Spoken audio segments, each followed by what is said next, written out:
avez évidemment reconnu ce tube de l'été, cet hymne sûrement du White Boy Summer 2024, qui est Auslander Raus qui est sur l'air transformé, si l'on peut dire, d'une chanson. D'une vieille chanson de Gigi D'Agostino, L'amour toujours, et donc qui est chantée actuellement par la jeunesse allemande qui refuse de se coucher devant le politiquement correct et l'invasion migratoire. Et vous pouvez aussi vous apercevoir que j'arbore une magnifique et très discrète croix celtique aujourd'hui. Pourquoi? Parce qu'il y a un certain nombre d'élus de gauche qui souhaiteraient l'interdire dans l'espace public. Il faut savoir que la croix celtique est tout à fait autorisée, c'est est tout à fait symbolique du nationalisme, hein, c'est vraiment un symbole nationaliste, et que je souhaitais par le port de ce t-shirt faire voir à tous les censeurs que les nationalistes comptent toujours utiliser la croix celtique, ne leur en déplaise. Alors, bienvenue dans cette nouvelle émission de réponse à vos questions, et tout de suite je commence avec la première. Un internaute me dit me demande ma réaction concernant le manque d'union entre patriotes, entre nationaux, entre nationalistes, me demande aussi de parler du rejet supposé de Marion Maréchal vis-à-vis du Parti de la France et de l'avenir du Parti de la France dans ce cadre. Et également, notre internaute me demande qu'est-ce que ça fait d'être le boulet du camp national. Tout de suite, pour répondre à cette accusation, si l'on peut dire, le Parti de la France n'est pas un boulet du camp national, un boulet de la droite nationale. Nous sommes la droite nationale non reniée. Nous sommes le Parti de la France et le Front National, canal historique. Nous sommes toujours, même si évidemment nos propositions évoluent en fonction de l'actualité, quelle qu'elle soit, et de la situation, bien sûr, nous sommes restés sur une ligne de droite nationale, non reniée, historique, et en aucun cas nous n'avons à en changer pour plaire à qui que ce soit. Concernant le manque d'union entre patriotes, eh bien nous avons une ligne que je ne vais pas vous reprendre, mais qui est celle peu ou prou du Front National, canal historique, sans la dédiabolisation obsessionnelle qui ne sert strictement à rien à part se coucher devant ses ennemis. Concernant le fait que Marion Maréchal n'est peut-être pas très satisfaite de notre soutien, ou plutôt son équipe, ou la direction de Reconquête, ou tout ça, mais écoutez, que les choses soient claires, je n'en ai strictement rien à foutre. Voilà, nous avons choisi de soutenir une candidate sur un programme, sur une orientation qui est de défense de notre civilisation. Nous n'avons pas attendu ni Reconquête ni Marion Maréchal pour défendre la France aux Français, pour défendre une ligne civilisationnelle face au danger de la submersion migratoire. Donc nous estimons que c'est la candidate la plus à même de représenter cette ligne, qu'elle a un discours qui est à peu près le nôtre, même s'il y a quelques divergences sur certains sujets, et nous avons décidé de soutenir sa candidature pour ce qu'elle représente, et nous avons demandé l'avis et la permission à personne, mais pas même à la candidate.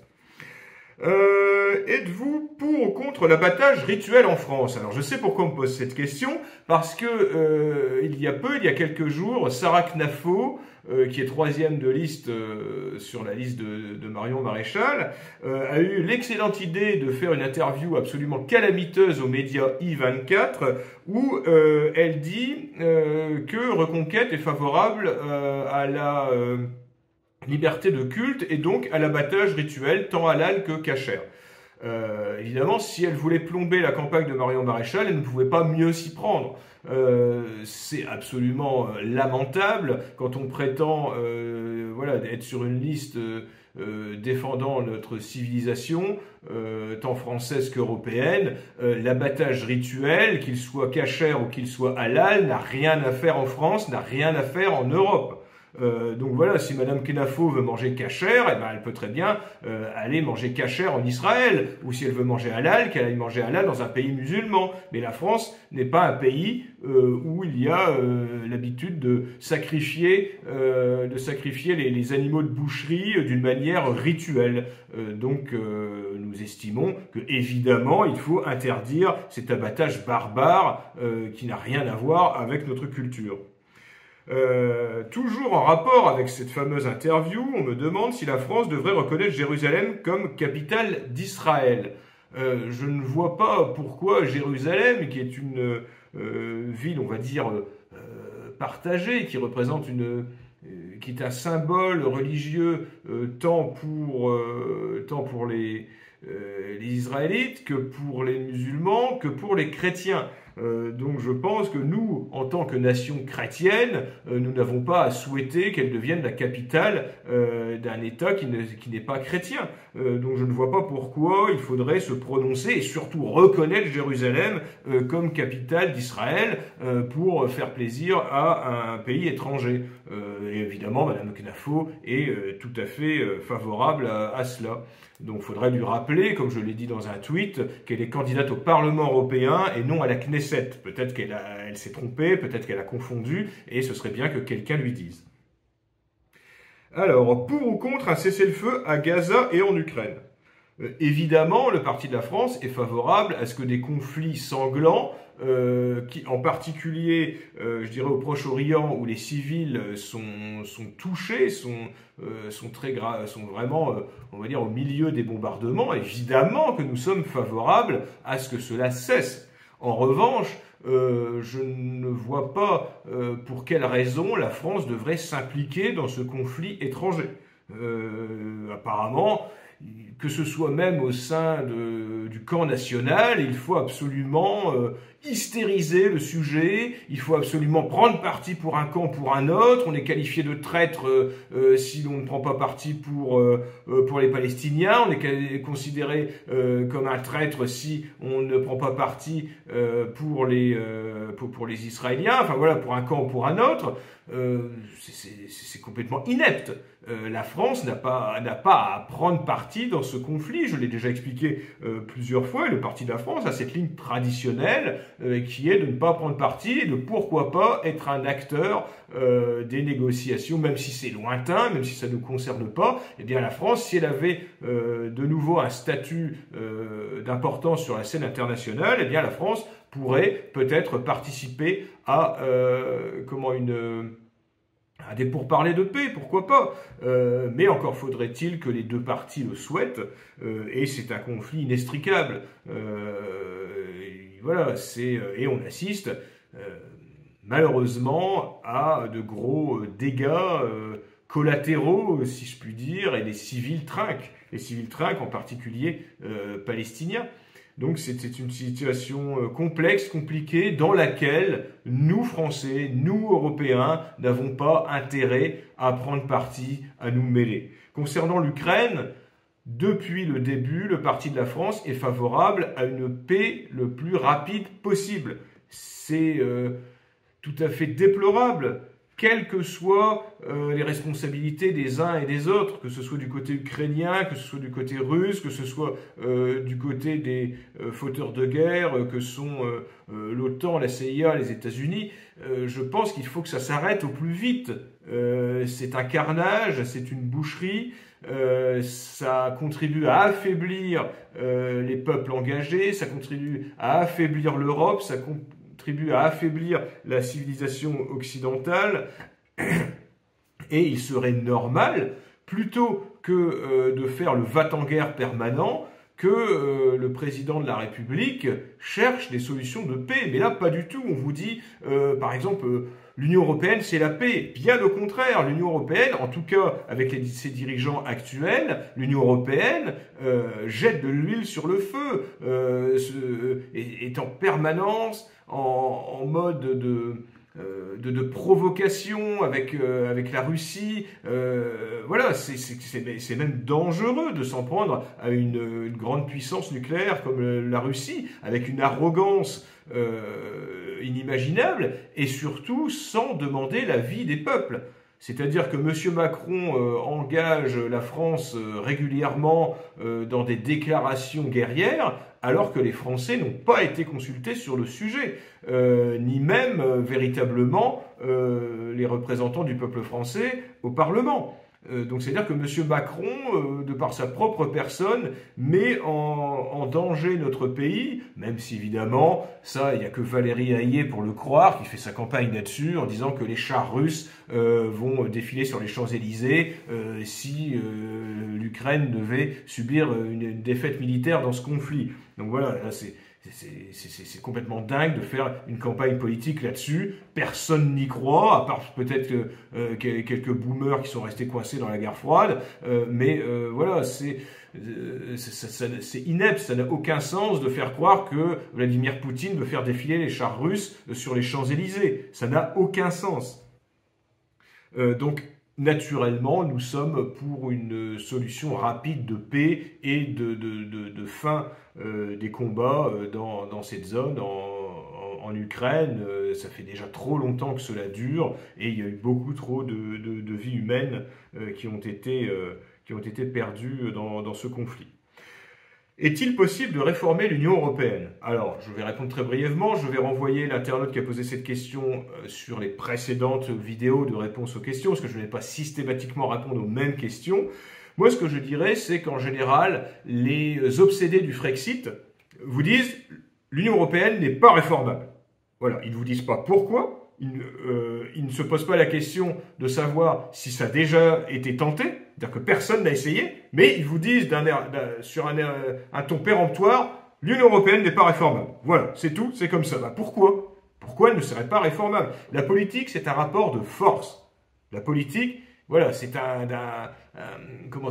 c'est pas, on se brandit pas des bouts de papier, des articles, des règlements, des circulaires, ce genre de choses. Ça, c'est des trucs de procéduriers, de gens qui se couchent devant la paperasse, devant la bureaucratie. Bien, nous, au Parti de la France, nous avons une conception de la politique qui est le rapport de force. Donc, oui, effectivement, un petit pays, le Luxembourg, par exemple, ne peut pas réformer l'Union européenne. Nous pensons qu'un gouvernement de droite nationale en France peut, lui, réformer avec quelques alliés l'Union européenne, et c'est-à-dire de faire de l'Union européenne une Europe de la puissance qui n'entache rien à la souveraineté des nations et des peuples. Ça, c'est tout à fait possible, nous le pensons, et c'est surtout qu'il est complètement imbécile de dire que l'Union européenne n'est pas réformable. Ça se base sur quoi?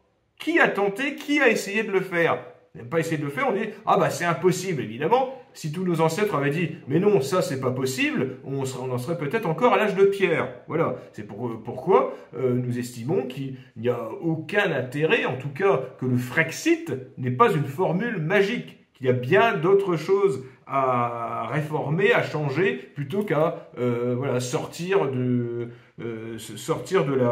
l'endroit, on va dire de l'institution européenne. Sortir de l'institution européenne ne changera rien. On l'a vu d'ailleurs avec l'exemple du Brexit. Mais voilà, je m'arrêterai là, puisque j'ai déjà répondu maintes fois à cette question. Soutenez-vous toujours Reconquête aux élections européennes? Alors, je l'ai dit tout à l'heure, nous ne soutenons pas Reconquête, nous ne sommes pas un satellite de Reconquête, nous avons des divergences avec Reconquête, nous avons des divergences parfois avec Marion Maréchal, parfois avec Éric Zemmour, parfois avec les prises de position de Reconquête, mais de manière pragmatique, personne n'a le discours aussi offensif que Marion Maréchal sur la défense de notre civilisation, sur le grand remplacement, sur la submersion migratoire, sur l'islamisation de notre pays et de l'Europe, sur le danger de voir les peuples disparaître sous le poids de l'immigration et de l'islamisation. Et rien que pour cela, il est essentiel que les sympathisants de droite nationale lucides, non reniés, eh bien, apportent leur suffrage à la liste de Marion Maréchal. Voilà, c'est ce que nous estimons. Nous ne sommes pas à devoir cautionner tout ce que peut dire tout ce que peuvent dire les dirigeants de Reconquête ou toutes leurs orientations, en particulier en matière de géopolitique internationale. Mais voilà, la politique, c'est aussi faire des compromis. On pourrait très bien avoir une posture voilà, esthétique, romantique, en disant voilà, ce n'est pas suffisant, restons dans notre coin, regardons tout cela du haut de notre tour d'ivoire, et puis regardons comment ça se passe, que nous sommes tellement purs et durs que nous ne devons pas, absolument pas, nous souiller avec comment le jeu électoral, voilà, ce genre de choses. Eh bien, écoutez, si des structures, des organisations veulent le faire, qu'ils le fassent. Le Parti de la France décide d'être un acteur, tant qu'il le peut, des élections et de se servir des élections pour éveiller au maximum le peuple français. On va nous dire oui, mais élection piège à con, on n'y arrivera pas par les urnes. Alors, je dirais à ces gens-là qui systématiquement dénigrent et rejettent les élections qu'il est presque plus réaliste qu'on prenne le pouvoir par les urnes qu'on les prenne par la force en l'état actuel des choses. Parce que actuellement, comment imaginer une révolution par la force populaire, avec qui, comment, quoi, où? Ça relève de la science-fiction. Alors on me dira, oui, ça relève aussi, jamais vous n'y arriverez par les urnes. Mais en tout cas, c'est presque plus réaliste que cette espèce de rêve de grand soir qui n'arrivera jamais. Parce que c'est très pratique, très confortable de dire « Ah ben non, moi je ne fais rien, je ne fais pas d'activisme militant, ça ne sert à rien, puisque de toute façon, tout est verrouillé, on n'arrivera jamais à rien, moi j'attends le grand soir, quand il faudra sortir le fusil. » Mais écoute, ça, c'est n'importe quoi, c'est un discours complètement débile qui n'arrivera jamais, et c'est très confortable parce que pendant ce temps-là, on ne fait rien, on ne fait que critiquer par exemple sur les réseaux sociaux, mais on n'est absolument pas dans l'action politique, c'est en tout cas pas du tout le choix du Parti de la France et des cadres du Parti de la France, des militants du Parti de la France.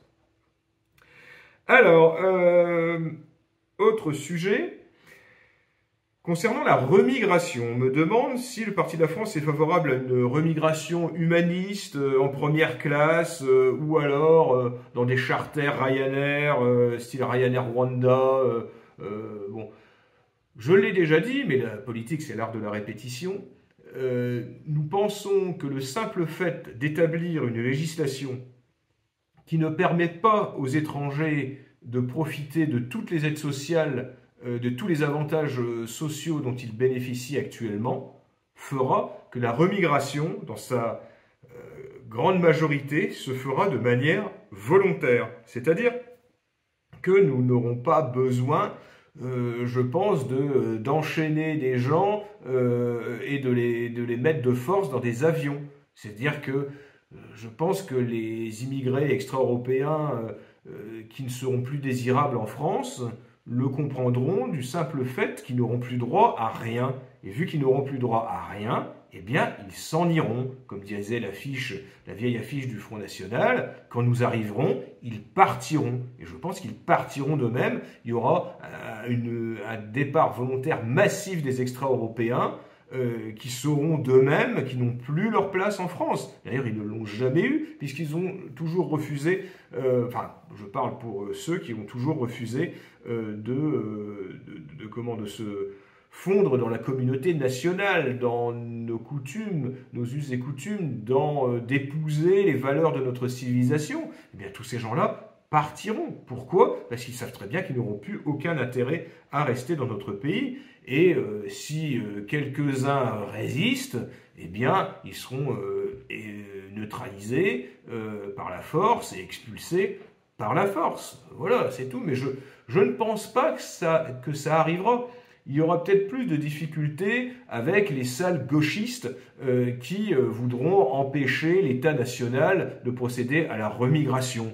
Eh bien, sur ces salles gauchistes, il sera donné consigne aux forces de l'ordre de taper très fort à coups de matraque sur leur sale gueule de gauchistes. Voilà ce qui sera donné, et je peux vous assurer qu'à partir du moment où quelques gauchistes se feront rosser, eh bien, ils y regarderont à deux fois avant d'essayer d'empêcher les autorités à procéder à des remigrations tout à fait naturelles, puisque la France n'a pas vocation à avoir en son sein des millions d'extra-européens inassimilés et inassimilables.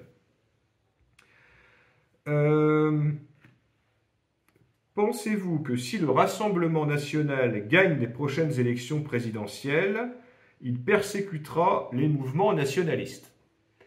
Eh bien, c'est à craindre. C'est à craindre dans le sens où on peut se dire, vu voilà, la capacité de Madame Le Pen ou de la direction du Rassemblement national à se renier, à se coucher devant la doxa dominante, c'est à se demander si leur première décision, ce ne sera pas de persécuter les véritables nationalistes, la véritable droite nationale, de telle façon à démontrer que ce soit de manière nationale ou de manière internationale, que regardez, pas du tout, nous ne sommes pas du tout les nazis que vous dépeignez, regardez, les vrais nazis c'est eux, et regardez, on les met en prison, on les dissout. Alors ils sont tout à fait capables, je les crois tout à fait capables, alors que politiquement ce serait totalement idiot, puisque de ce fait-là, ils criminaliseraient, si l'on peut dire, leur opposition à droite.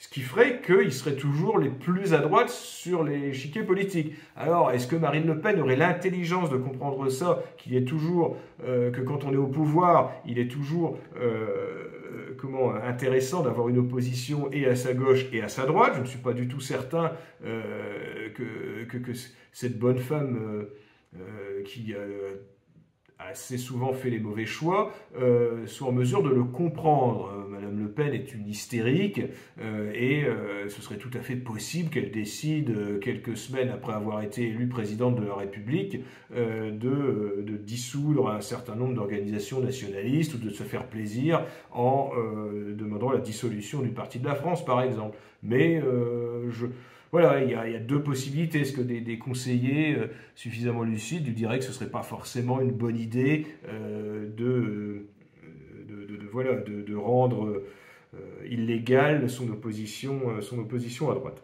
Écoutez, nous verrons. Pour l'instant, Marine Le Pen est une machine à perdre, malgré il y a des contextes, plusieurs fois des contextes, des boulevards, on va dire, et elle a réussi systématiquement à décevoir l'électorat. Alors je ne dis pas que c'est facile, mais je dis qu'en essayant systématiquement de se recentrer, de se normaliser, eh bien, on arrive au fait que on perd l'électorat protestataire, on gagne peut-être un petit peu d'électorat, on va dire, mou, qui n'est pas spécialement politisé, mais on risque de perdre aussi un électorat protestataire. Enfin, écoutez, d'ici 2027, il peut se passer beaucoup de choses, nous verrons bien. Êtes-vous pour l'indépendance de la Nouvelle-Calédonie? Non, nous ne sommes pas pour l'indépendance de la Nouvelle-Calédonie. En revanche, nous sommes pour un audit financier, stratégique, économique, géopolitique de l'intérêt à conserver les dom-toms. Mais je pense qu'il est nécessaire de conserver la Nouvelle-Calédonie, d'une part parce que de toute façon, si la France abandonnait la Nouvelle-Calédonie, elle deviendrait d'une manière ou d'une autre la colonie d'une autre grande puissance. On sait très bien que les Chinois, les Russes, même les Américains lorgnent dessus. Alors ce ne serait pas rattaché directement à ces grandes puissances, mais ça en deviendrait une sorte de colonie, comme peuvent l'être certains pays d'Afrique maintenant avec la Chine. Donc nous pensons qu'il est intéressant pour notre pays d'un point de vue géopolitique, peut-être même économique, avec le nickel, même s'il y a une grave crise de ce point de vue-là, mais je ne pense pas qu'il y ait un grand intérêt à lâcher la Nouvelle-Calédonie. Autant Mayotte, oui, du jour au lendemain, il faut rendre Mayotte aux Comores, il n'y a aucun intérêt à conserver Mayotte, autant la Nouvelle-Calédonie. Et puis il y a aussi beaucoup de ce qu'on appelle les colons, ou les Caldoches, qui ne sont pas forcément les Kanaks. Les Kanaks, je vous rappelle, quand même, quand au milieu du 19e siècle, hein, quand la Nouvelle-Calédonie est devenue française, c'était quand même des tribus qui étaient à peine au Paléolithique. Ce sont une peuplade qui ne connaissait même pas l'agriculture, qui pratiquait le cannibalisme alimentaire, même pas rituel. Donc forcément, ce sont des populations qui, on imagine, si en 2024 on leur donnait l'indépendance, bah, ça deviendrait un bidonville à ciel ouvert, comme peut l'être Haïti. Donc voilà, je pense qu'il faut... et puis voilà, il y a des gens qui sont installés en Nouvelle-Calédonie, d'origine européenne, et qui sont tout à fait susceptibles de faire de cet endroit un endroit où il fait bon vivre,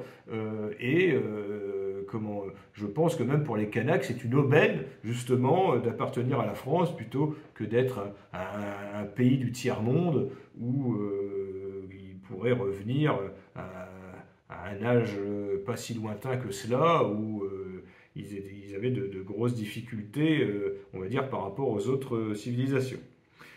Alors quelqu'un me dit que j'ai eu de nombreux conflits dans ma carrière politique, notamment avec Jean-Philippe Tanguy, avec Thomas Ferrier, avec Marine Le Pen, avec Florian Philippot, avec Henri de Lesquen. Alors est-ce que je regrette tous ces conflits? Alors je voudrais déjà mettre les choses tout de même éclairer un petit peu cet internaute, c'est-à-dire que personnellement, et même je le demande à mes cadres du Parti de la France, nous ne sommes pas dans cette culture du clash, ce truc de youtubeurs ou d'instagrammeurs qui créent des tensions afin de faire parler d'eux. Voilà, en fait, par exemple, ce que fait monsieur Henri de Lesquen. On me demandait, il y avait une autre question qui me demandait, mais quelle était l'origine de votre conflit avec Henri de Lesquen? Avec Henri de Lesquen, on avait des relations tout à fait cordiales, jusqu'à temps, mais ça, il le fait avec tout le monde, c'est-à-dire qu'il a des relations cordiales, puis d'un seul coup, il va se mettre à vous dégueuler dessus à un moment ou à un autre, voilà. Monsieur de Lesquen, avec différentes personnes du camp national, à un moment, il ne peut pas s'empêcher, c'est maladif. Il faut d'un seul coup qu'il devienne infect avec lui et qu'il balance des saloperies sur cette personne ou qu'il critique son discours en le prenant de hausse avec son air hautain de vieux bourgeois sénile de Versailles. Et donc voilà, monsieur de Lesquen, j'avais fait un débat avec lui à propos d'Éric Zemmour. Bon voilà, le débat s'est passé, on a échangé nos arguments, ce genre de choses. Et là où ça a basculé, c'était dès le lendemain, quand sur les commentaires YouTube, monsieur de Lesquen, en fait, sur sa chaîne YouTube, là où avait été diffusé et donc rediffusé le débat, eh bien, il y avait beaucoup de gens qui me soutenaient, des gens qui le soutenaient aussi, mais la plupart des gens qui le soutenaient étaient des Arabes, quoi, en fait, des musulmans. Et donc, on a vu sur les centaines de commentaires qu'il y a eu, eh bien, tous ceux qui m'étaient favorables ont disparu. Donc, vous voyez déjà le niveau de ce monsieur, de ce petit monsieur. Donc, on a fait disparaître les commentaires. Il ne restait plus que les commentaires favorables, en fait, de musulmans antisémites. Voilà, c'est son public. Le public de monsieur de Lesquen, c'est ça maintenant. Et il a besoin de temps en temps, donc là dans son émission de réponse aux questions, il s'en est pris de nouveau au Parti de la France. Bon voilà, mais c'est pour ça qu'on est intéressant, c'est pour faire parler de lui, c'est dire regardez, je suis là, allez, répondez-moi. Bon là, je suis en train de le faire, remarquez, je devrais même pas. Voilà, c'est un vieux monsieur méchant, je dirais insignifiant, qui est devenu sa propre caricature. Et donc en fait, moi, je n'avais rien contre lui à l'origine, mais c'est juste que voilà, c'est quelqu'un qui lui vit dans ce genre de conflit. Ben, je ne donnerai pas plus de grains à moudre que cela.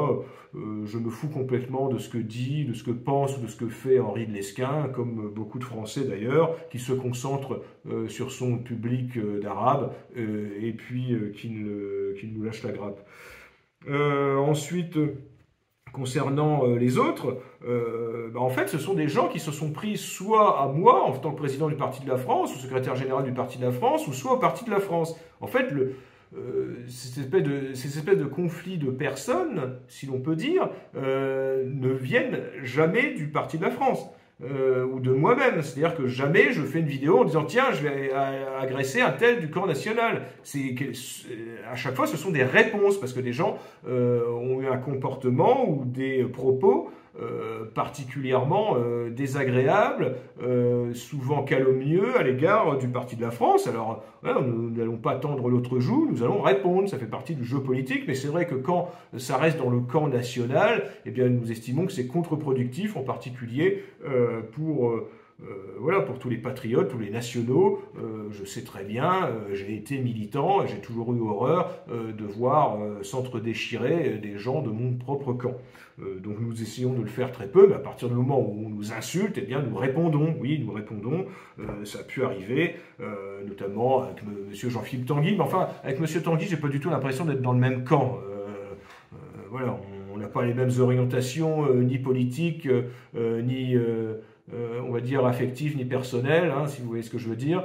Et donc, nous n'hésitons pas, voilà, c'est un adversaire politique, M. Tanguy est un adversaire du camp national. Marine Le Pen, c'est une imposture. C'est une imposture, Marine Le Pen, voilà, donc nous n'allons pas nous empêcher de le dire. Pourquoi nous empêcherions de le dire? Voilà, nous avons tout à fait le droit de dire ce que nous pensons de certaines personnes, et surtout, pas forcément de leur personne en tant que telle, mais surtout par rapport à ce qu'ils disent, par rapport à ce qu'ils font, et que nous souhaitons dénoncer. Quant à Thomas Ferrier, c'est quelqu'un de complètement insignifiant, qui lui aussi nous avait, lors d'une de ses émissions, ça avait été pris au Parti de la France, il le fait régulièrement, mais c'est uniquement pour se rendre intéressant, pour essayer de faire parler de lui, parce qu'en fait personne ne sait qui il est, tout le monde se fout de ce qu'il pense, de ce qu'il dit, et il se dit en s'en prenant au Parti de la France, je vais peut-être arriver à faire parler de moi. Donc bon, écoutez, je n'ai pas du tout intérêt à répondre à ce genre de grotesque personnage. Alors, on me parle de ce qui s'est passé lors du dernier débat entre les têtes de liste pour les élections européennes qu'il y a eu sur CNews et le candidat communiste, voilà, c'est pas un vieux fossile stalinien, il est tout jeune, il a 27-28 ans, il s'appelle Léon Desfontaines, et à un moment il a sorti la très belle affiche du Parti de la France, donnant un avenir aux enfants blancs, en brandissant devant Marion Maréchal en disant regardez, voilà ce que vos amis collent, et on me dit mais voilà, Marion Maréchal se distance de cette affiche, a pris, on n'a jamais demandé à Marion Maréchal de défendre notre affiche. Voilà, nous estimons que ça fait partie du combat civilisationnel que de dire que nous souhaitons, vous voyez, au Parti de la France, on a l'outrecuidance de souhaiter un avenir aux enfants blancs. Alors on aurait mis enfants noirs, enfants musulmans, enfants juifs, tout ça, ça n'aurait jamais posé de problème. Et là, oser dire qu'on veut en France ou en Europe donner un avenir aux enfants blancs, apparemment, c'est quelque chose d'abominable pour l'ensemble de la classe politique et même au sein du camp national. Alors nous n'avons jamais demandé à Marion Maréchal d'être la porte-parole de cette affiche. Nous collons les affiches que nous voulons, nous soutenons Marion Maréchal pour cette élection et nous collons aussi les affiches qui a pour slogan « Donnons un avenir aux enfants blancs », mais elle n'en est pas du tout à l'origine. Voilà, qu'elle décide ou non de soutenir le message qu'il y a dessus, comme je vous ai dit tout à l'heure, ce n'est pas notre affaire, ça la regarde, mais voilà, nous comprenons qu'elle n'a pas à défendre, comme moi je n'ai pas à défendre toutes les positions que peut prendre Marion Maréchal, eh bien elle n'a pas à défendre toutes les positions que peut avoir le Parti de la France. Donc c'est tout. Après, libre à elle de dire ce qu'elle en pense. D'ailleurs, je crois qu'elle n'a pas dit grand-chose sur cette affiche. Elle a juste fait une mise en demeure au Parti de la France c'est tout, qui n'a pas grande valeur d'ailleurs. Et puis voilà, mais à aucun moment on a parlé de cette affiche, de ce slogan, puisqu'il n'est pas lié à sa campagne. On me demande, si le Parti de la France arrivait au pouvoir, est-ce que nous metterions des quotas ethniques dans les équipes nationales et est-ce que les sportifs seraient sélectionnés au mérite dans les équipes nationales représentant la France. Je pense que cette personne fait surtout allusion à l'équipe de France de football. Le football, c'est un sport qui est devenu communautarisé. C'est-à-dire que quand on est un blanc, un jeune blanc, eh bien, il est très difficile de poursuivre sa passion du football d'un point de vue professionnel. Pourquoi? Parce que dans les centres de formation, il y a un racisme anti-blanc énorme. C'est-à-dire que les Afro-Maghrébins sont majoritaires et dès qu'il y a quelques blancs dedans, ils se font complètement ostraciser. Et quand on est jeune, quand on a 13, 14, 15 ans, qu'on veut jouer au football, qu'on veut devenir professionnel, ça ne fonctionne pas si on subit un racisme permanent de la part de racailles afro-musulmanes. C'est pas possible. Donc qu'est-ce qu'ils font? Ils arrêtent. Ou alors ils vont dans des centres de formation d'équipes européennes, là où les afro-maghrébins ne sont pas majoritaires. Donc ça, c'est quelque chose qu'on peut changer. Et qu'on peut changer aussi, c'est en arrêtant de donner la nationalité française à tout le tiers-monde. En réformant le code de la nationalité, en pratiquant la remigration, une déchéance de la nationalité pour tous les binationaux qui ne sont français que de papier, eh bien on arrivera à une France qui ne sera plus colonisée par le tiers-monde. Et on aura naturellement des équipes nationales qui seront le reflet de la population française qui sera redevenue blanche et européenne. Donc ça se fera tout seul. Mais je pense qu'il est très dangereux de mettre en place des quotas. Je suis contre les quotas dans quelques domaines que ce soit. Donc il n'y aura pas de quotas. Et oui, les joueurs seront sélectionnés au mérite à partir du moment où ils sont véritablement français. Donc question sur la remigration, mais j'y ai déjà répondu tout à l'heure. On me parle de l'incident qu'il y a eu à l'Assemblée nationale. Un député a brandi un drapeau palestinien. Il y a eu ensuite un accrochage entre l'ineffable Meyer Habib et le communiste, l'islamo-gauchiste David Guiraud, je crois. Donc voilà, ils se sont fortement accrochés sur le conflit israélo-palestinien. Donc on me demande ce que je pense de ça. Moi, je pense que tout cela, mais occupez-vous un peu des Français. Où est la France là-dedans? Où sont les intérêts de la France? Où sont les intérêts de l'Europe? Des gens qui se déchirent pour un conflit au Proche-Orient. Moi, je pense que ce qui m'intéresse, c'est la situation de mon pays, c'est la situation de mes compatriotes qui vivent dans leur propre pays une insécurité, qu'elle soit physique, qu'elle soit identitaire, qu'elle soit culturelle, qu'elle soit économique, qu'elle soit fiscale, qu'elle soit morale, qu'elle soit spirituelle. Et donc c'est ça qui m'intéresse. Ce n'est pas de savoir ce qui se passe à Gaza. J'ai désolé de le dire. Et donc si ces députés tiennent tant à se battre, à se déchirer à propos du conflit israélo-palestinien, eh bien qu'ils aillent se battre là-bas et qu'ils laissent les Français régler leurs propres problèmes. On me parle d'un triste fait divers qui s'est déroulé à Rennes où des enfants en bas âge étaient livrés à eux-mêmes dans des conditions absolument atroces à Rennes. Donc c'est là que ça s'est passé. Et on me demande ce que le Parti de la France ferait contre ça. Alors évidemment, il y a une responsabilité des parents qui sont arrivés à cette situation tout à fait sordide d'enfants livrés à eux-mêmes, dénutris, vivant dans les excréments. Enfin voilà, je vous passe les détails. Évidemment, il faut que les parents soient condamnés à de lourdes peines, qu'ils perdent déjà, la déchéance définitive de leurs droits parentaux, et qu'il y ait bien sûr des services sociaux qui soient capables d'accueillir dans de très bonnes conditions ces enfants qui auront subi des choses absolument horribles.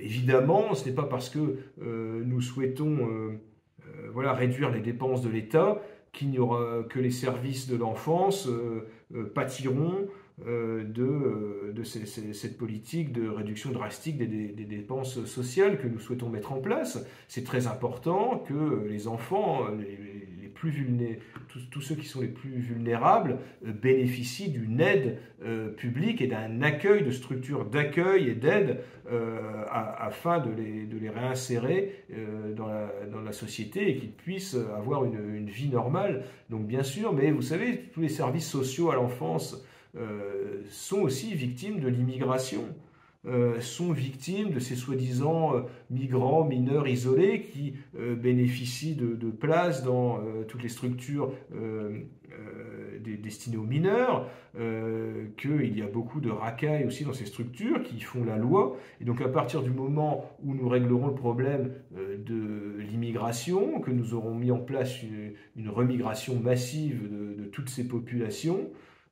eh bien, il y aura plus de places, plus d'éducateurs, plus d'assistantes sociales qui pourront prendre en charge les jeunes Français qui se retrouvent dans des situations comme celle de Rennes.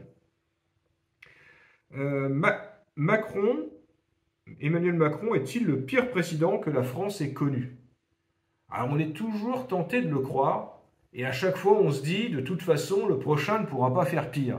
Et c'est ce qu'on se dit depuis Mitterrand, depuis Giscard d'Estaing, enfin en particulier Mitterrand, en disant bon, de toute façon on ne pourra pas faire pire que François Mitterrand, qui a sévi tout de même, je vous le rappelle, pendant 14 ans, pendant 2 septennats. Et à chaque fois on dit ça ne pourra pas être pire. Et à chaque fois c'est pire. À chaque fois on dit mais c'est pas possible. Et en fait on a l'impression de ne pas avoir affaire à des chefs de l'État, à des gens qui souhaitent rendre la France plus forte, plus grande, plus sûre, plus prospère, plus riche. On a l'impression d'avoir affaire à des liquidateurs. Vous savez, en fait, ce sont des dirigeants qui sont nommés pour liquider une entreprise. Et bien, on a l'impression que systématiquement, ce sont des liquidateurs plus ou moins complices, plus ou moins volontaires de l'entreprise France. On a l'impression que c'est ça, c'est que la France est en dépôt de bilan et puis qu'ils ont la charge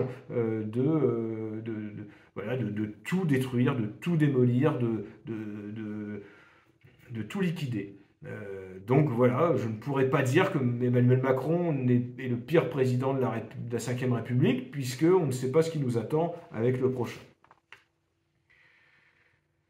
Faut-il avoir un équilibre entre conservatisme et modernisme?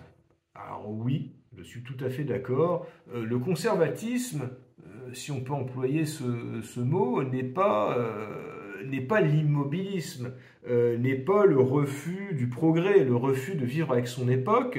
Le conservatisme, je pourrais définir ça comme quelque chose qui consiste à sauvegarder ce qui fait notre identité, ce qui a fait la France, ce qui fait notre pays plurimillénaire, la France éternelle. Le conservatisme, c'est ça, c'est conserver notre art de vivre, conserver notre histoire. Bon, ça, notre histoire, je veux dire, la transmettre.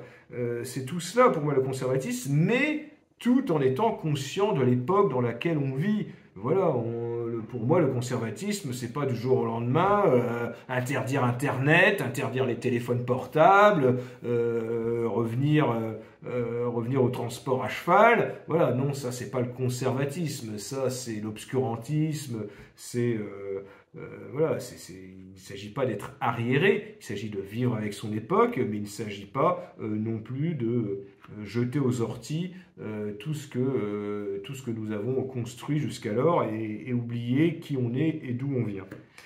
Peut-on être nationaliste et se revendiquer nazi?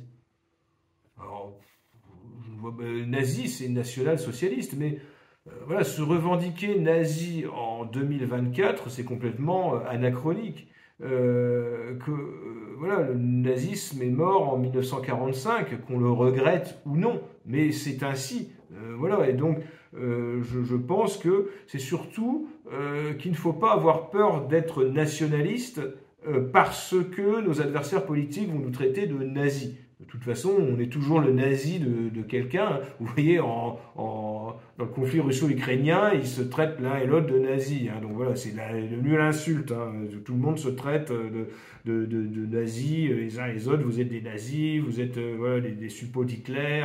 Voilà, c'est devenu, on appelle ça la réduction ad Hitlerum ou le point Godwin. Bon, ça n'a pas trop de sens en 2024. Je pense que l'avenir est au nationalisme, sous peine de disparition des nations et des peuples. Quels sont les liens et les rapports entre Ivan Benedetti et le Parti de la France ? Bien écoutez, que ce soit personnellement avec le Parti de la France, nous avons toujours entretenu des relations cordiales et courtoises, comme nous essayons d'entretenir avec l'ensemble de la mouvance nationale et nationaliste. Et voilà, Ivan Benedetti, je sais qu'actuellement, enfin pas que actuellement, ça fait déjà un moment, mais qui subit des persécutions politico-judiciaires, que dernièrement il a été obligé de porter un bracelet électronique parce qu'il a été condamné à une peine de prison ferme, mais qu'il peut purger avec un bracelet électronique. Pourquoi ? Pour avoir voulu rendre hommage à Pierre Sidos, son mentor politique, qui lui avait transmis l'œuvre française, et donc il a été arrêté au cimetière alors qu'il voulait juste fleurir, rendre un hommage solennel à Pierre Sidos. Il en a été empêché par la police républicaine et il a été condamné pour cela à porter un bracelet électronique comme un vulgaire trafiquant de drogue ou agresseur de vieilles dames.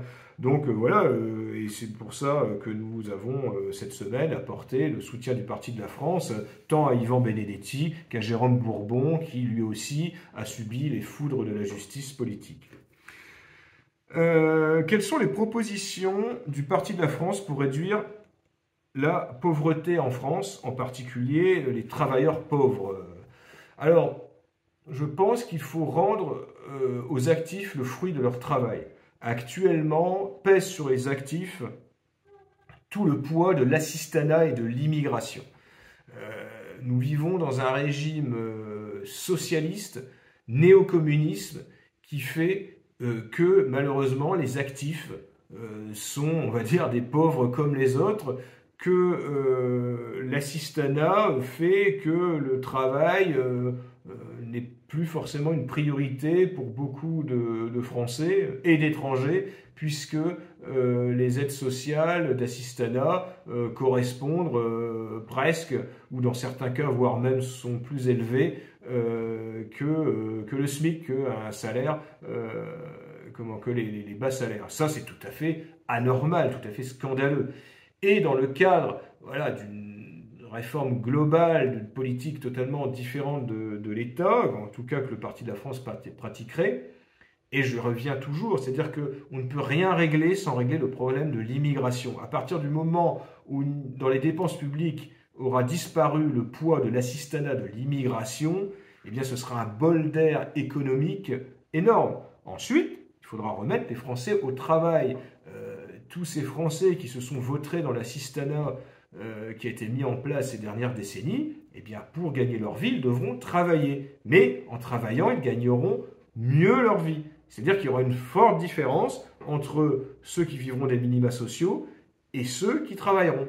Il faut arrêter de ponctionner les actifs, il faut arrêter de les ponctionner pour entretenir une politique socialiste qui a échoué partout dans le monde. La France est le numéro 1 mondial, je crois, des prélèvements fiscaux. Nous avons les dépenses publiques. La dette publique est faramineuse, les dépenses publiques, le pourcentage des dépenses publiques par rapport au PIB est effroyable. Donc il faut nécessairement revoir toute cette politique et il est anormal qu'il y ait des travailleurs pauvres dans notre pays. Et nous rendrons évidemment la richesse. Alors, c'est pas la redistribution de la richesse, mais c'est-à-dire que il faut se dire que moins l'État prendra aux Français sur le fruit de leur travail, plus les Français auront un pouvoir d'achat qui augmente. Mais encore faut-il baisser les dépenses publiques et que l'État ait toujours les intérêts nationaux, qu'ils soient économiques, politiques et tout le reste, en priorité. C'est-à-dire que la priorité ne doit pas être le libre-échange, la priorité doit être les intérêts nationaux, les intérêts des Français, toujours faire le mieux pour son propre peuple et pour son pays. Voilà, alors je ne peux pas développer plus que cela ici, mais c'est certain que remigration plus arrêt de l'assistanat et des prélèvements obligatoires énorme qu'il y a actuellement sur les salariés, sur les actifs, et bien à partir de là, cela rendra une large prospérité, je pense, aux Français, en particulier à ceux qui souffrent, à ceux qui gagnent le SMIC. Je pense également aux classes moyennes qui sont de plus en plus déclassées et qui ont de plus en plus de mal à finir les fins de mois. Bien voilà, j'en ai terminé. Je rappelle que je serai à Lyon le samedi 15 juin pour un repas militant. Je vous invite à venir, à réserver pour pouvoir partager un moment convivial et politique avec moi-même et le Parti de la France et quelques cadres locaux du Parti de la France. Je vous dis à bientôt. N'oubliez pas d'aller voter le 9 juin pour la liste menée par Marion Maréchal et on se donne rendez-vous pour une prochaine émission début juillet.